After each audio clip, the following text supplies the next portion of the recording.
Curiosity, a blessing or a curse? The paradoxical nature of this trait was personified for the ancient Greeks in the mythical figure of Pandora.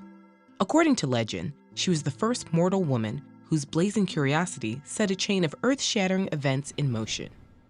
Pandora was breathed into being by Hephaestus, god of fire, who enlisted the help of his divine companions to make her extraordinary. From Aphrodite, she received the capacity for deep emotion. From Hermes, she gained mastery over language. Athena gave the gift of fine craftsmanship and attention to detail, and Hermes gave her her name. Finally, Zeus bestowed two gifts on Pandora. The first was the trait of curiosity, which settled in her spirit and sent her eagerly out into the world. The second was a heavy box, ornately curved, heavy to hold, and screwed tightly shut. But the contents, Zeus told her, were not for mortal eyes. She was not to open the box under any circumstance.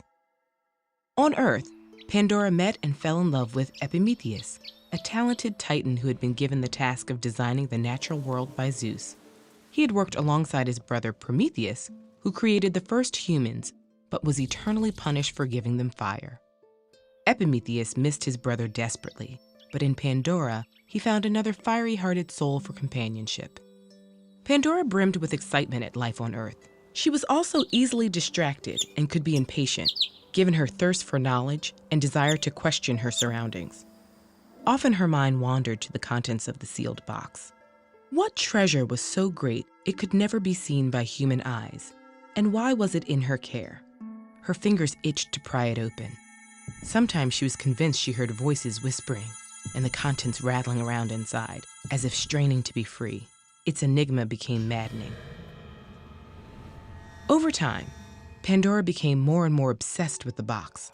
It seemed there was a force beyond her control that drew her to the contents, which echoed her name louder and louder. One day she could bear it no longer. Stealing away from Epimetheus, she stared at the mystifying box.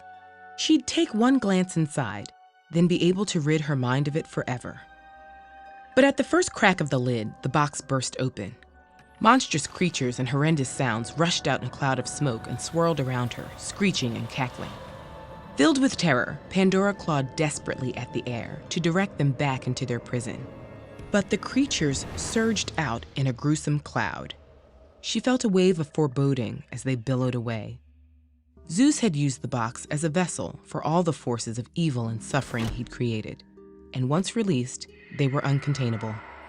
As she wept, Pandora became aware of a sound echoing from within the box.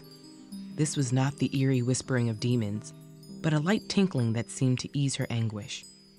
When she once again lifted the lid and peered in, a warm beam of light rose out and fluttered away. As she watched it flickering in the wake of the evil she'd unleashed, Pandora's pain was eased. She knew that opening the box was irreversible, but alongside the strife, she'd set hope forth to temper its effects. Today, Pandora's box suggests the extreme consequences of tampering with the unknown. But Pandora's burning curiosity also suggests the duality that lies at the heart of human inquiry. Are we bound to investigate everything we don't know, to mine the earth for more? Or are there some mysteries that are better left unsolved? At TED, we believe in the power of storytelling, and that even the youngest among us have ideas that should be unleashed into the world. If you're curious about how to turn your experiences, dreams, fears, or hopes into a TED-style talk, we want to help. Visit ed.ted.com/studenttalks to unlock the next step.